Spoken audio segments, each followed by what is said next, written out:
Here on the important keywords and terms associated with the totalitarian states in Europe in the 20th century. Those states were Nazi Germany, fascist country, and USSR, communist country.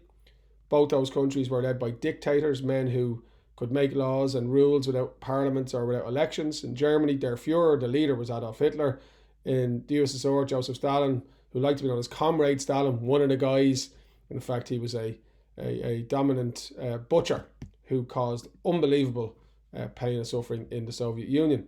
When I say totalitarian, by the way, that means a state where a individual or a party have total control over the freedoms and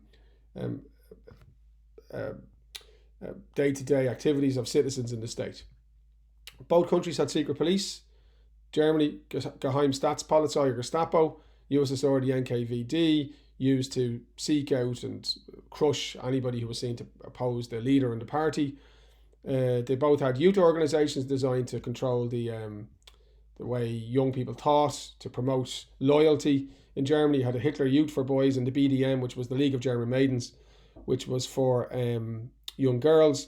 In the USSR, Komsomol, similar organization, get the teenagers in, sell them the propaganda, sell them the message, make them loyal so that they won't challenge the leadership. In both countries, these were very oppressive states where violence and cruelty was used to assert control for the individual and the party. Both countries set up special prisons.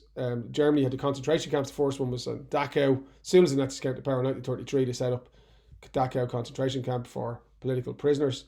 And the USSR had the Gulag system all across Siberia, this vast region in the Arctic Circle, where people were sent to work as slaves for having transgressed in some way.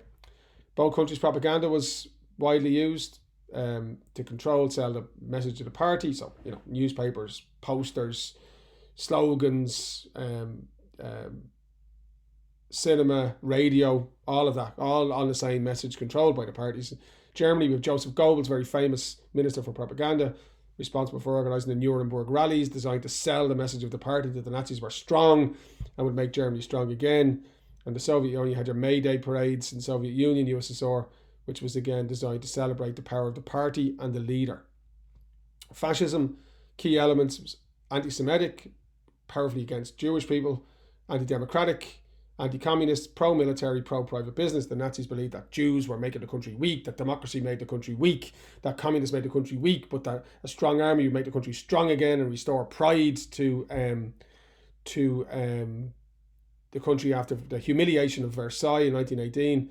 When I say pro-private business, the Nazis were fascists, and fascism emerged in Italy was really got to do with state control over business. But what I'm saying is that the Nazis were allowed people to control their businesses as long as they cooperated with the government and to keep the money that they made, so it was possible to become really, really rich in Nazi Germany as long as you played by their twisted rules.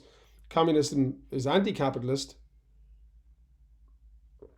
Communists believed that the state should own all means of wealth and everybody should be equal. Didn't work out like that, really, but that was the idea. That's a difference between them and the fascists.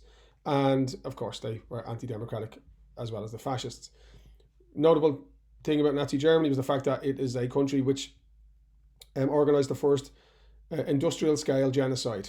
The murder of upwards of 9 million people. They wanted to kill many, many more. If they had won, they would have killed many, many more.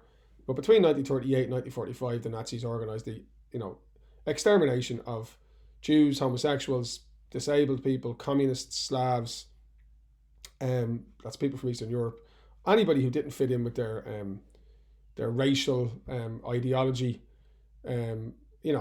Unbelievable, hard to explain it. You've studied the Holocaust in a separate section, so I don't need to dwell on it, but horror upon horror. In the Soviet Union, you had the purges, this known as the Great Terror, in the 1930s, where Stalin had hundreds of thousands of citizens arrested and sent to the Gulag and tortured by the NKVD and forced to confess that they were working against him and against the party, and all of it nonsense, designed to promote fear and terror and paranoia so that people would support him as the only person who could protect them against these enemies from within. So there you go, little revision video on the totalitarian states in Europe in the 20th century.